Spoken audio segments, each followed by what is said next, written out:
Olha, por muito tempo eu tinha uma ideia bem errada sobre organização. Pra mim, ser uma pessoa organizada era tipo virar um robô, sabe? Aquela coisa de acordar às 5 da manhã, tomar suco verde, trabalhar 12 horas sem parar. E qual era o resultado disso tudo? Eu vivia num estado de ansiedade constante, sempre com aquela sensação de que eu estava atrasada, de que eu estava devendo alguma coisa pra todo mundo, até que um dia a ficha caiu. A organização não é pra prender a gente, é pra libertar. E é sobre isso que a gente vai conversar. Eu vou dividir os hábitos que, de verdade, mudaram a minha rotina e, o mais importante, diminuíram muito a minha ansiedade. E o estalo, o começo de tudo, veio com essa pergunta aí. Nossa, ela me pegou de um jeito, porque era exatamente isso. Eu passava os dias numa correria sem fim, agenda sempre lotada, sabe? Mas lá no fundo, eu não sentia que estava saindo do lugar. Eu só estava ocupada. Entender a diferença entre uma coisa e outra foi o que deu o start para toda a mudança. Pois é, e essa era a armadilha em que eu vivia. Sabe aquela sensação de estar correndo numa rodinha de hamster? Era eu, todinha. Eu me sentia exausta, sobrecarregada, sempre apagando incêndio, correndo atrás do prejuízo. E o pior, eu achava que ter agenda cheia era sinônimo de ser produtiva, de ser eficaz. Mal sabia, eu que estava completamente presa nessa armadilha da produtividade que todo mundo fala. Exatamente. Essa busca maluca por fazer mais e mais não estava me levando a lugar nenhum. Quer dizer, estava sim, direto para o esgotamento total. Era um ciclo vicioso, sabe? Um ciclo que só alimentava a minha ansiedade porque a lista de coisas para fazer, nossa, ela nunca acabava. Mas a minha energia como a de qualquer ser humano, é finita. E essa conta não fecha, né? Foi que, felizmente, eu descobri que tinha outro jeito, tinha uma alternativa. E tudo começava com uma virada de chave, sabe? Uma mudança aqui dentro, na mente. Uma forma bem mais humana e, o mais importante, sustentável de olhar para as minhas tarefas e para a minha vida como um todo. E aqui está o conceito que de verdade mudou o jogo para mim. Produtividade compassiva. Foi ela que me ensinou uma lição de ouro. Para conseguir cuidar bem dos meus projetos, do meu trabalho, das pessoas que eu amo, primeiro eu precisava estar bem. Eu tinha que cuidar de mim. E não é sobre fazer menos, de jeito nenhum. É sobre fazer o que realmente importa, mas de um jeito que me alimenta, que me dá energia, em vez de só me sugar, de me drenar. E essa aqui foi talvez a mudança mais prática de todas. Eu simplesmente parei de brigar com meu próprio corpo, com meu relógio biológico. Eu entendi que o segredo não é gerenciar o tempo, é gerenciar a energia. Por exemplo, eu sei que de manhã eu funciono melhor. Meu foco está lá em cima. Então o que eu faço? Jogo as tarefas mais cascudas, as mais difíceis, para esse horário. À tarde, quando a energia já está mais baixa, eu faço coisas mais mecânicas. Só essa pequena mudança, nossa, já diminuiu meu cansaço de uma forma absurda. Mas olha só, antes de sair adotando um monte de hábito novo, eu percebi uma coisa fundamental. O primeiro passo tinha que ser interno. A organização de verdade, aquela que funciona, não começa na agenda ou no aplicativo. Começa no autoconhecimento. As minhas ações, o meu dia a dia, precisavam fazer sentido com quem eu sou de verdade. E essa metáfora das 4 pernas da mesa foi tipo uma luz no fim do túnel. Pensa bem, no mundo tão doido, tão caótico, saber quais são os seus valores mais importantes te dá uma base, uma estabilidade que é incrível. Eles viraram o meu filtro.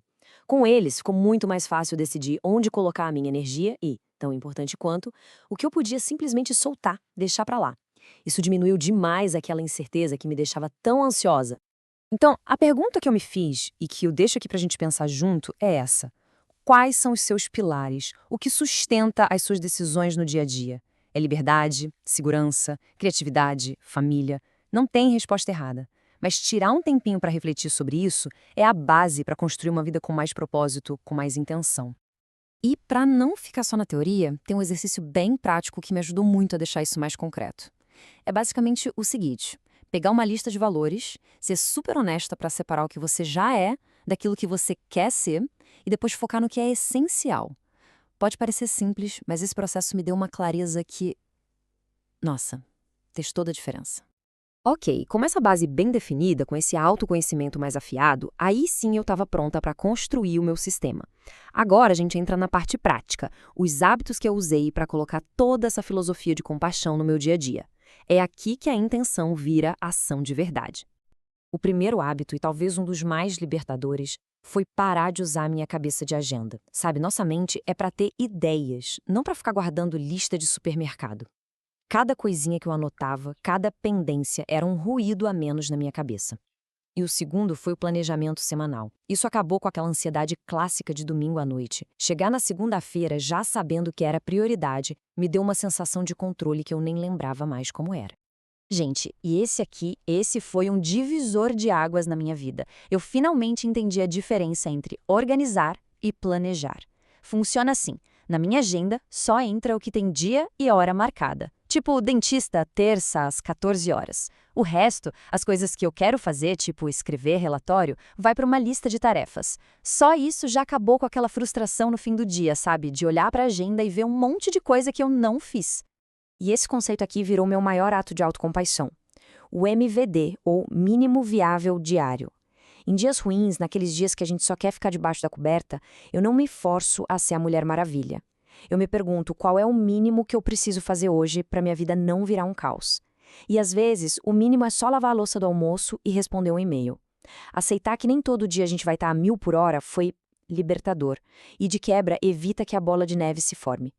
Agora, 2 hábitos super simples que facilitaram demais a minha execução no dia a dia. Primeiro, preparar tudo na noite anterior. Deixar a roupa separada, a bolsa pronta.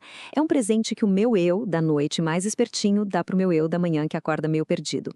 E o segundo, a técnica Pomodoro, que foi o que me salvou da procrastinação. A ideia de focar só por 25 minutos quebra a resistência de começar aquela tarefa que parece um monstro. Beleza, depois de arrumar a casa por dentro, eu tive que olhar para fora. E não demorou para eu sentir na pele o quanto um ambiente caótico gera uma mente caótica. É uma conexão direta. A bagunça ao meu redor estava criando um ruído, uma desordem constante na minha cabeça.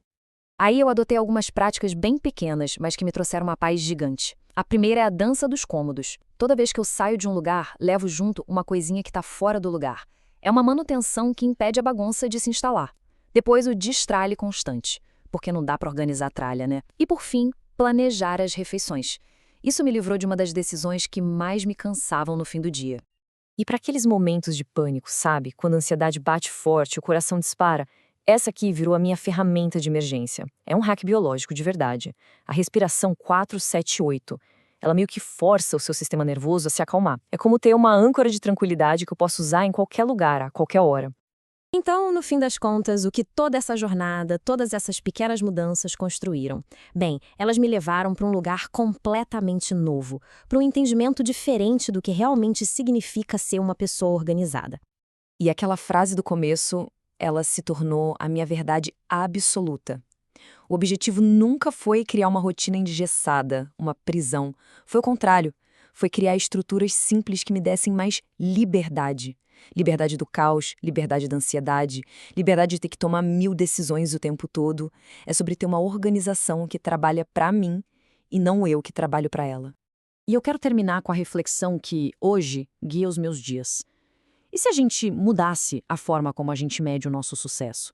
E se, em vez de contar quantas tarefas a gente riscou da lista, a gente começasse a medir a nossa paz de espírito? Talvez a produtividade de verdade não seja sobre o quanto a gente faz, mas sobre como a gente se sente no processo.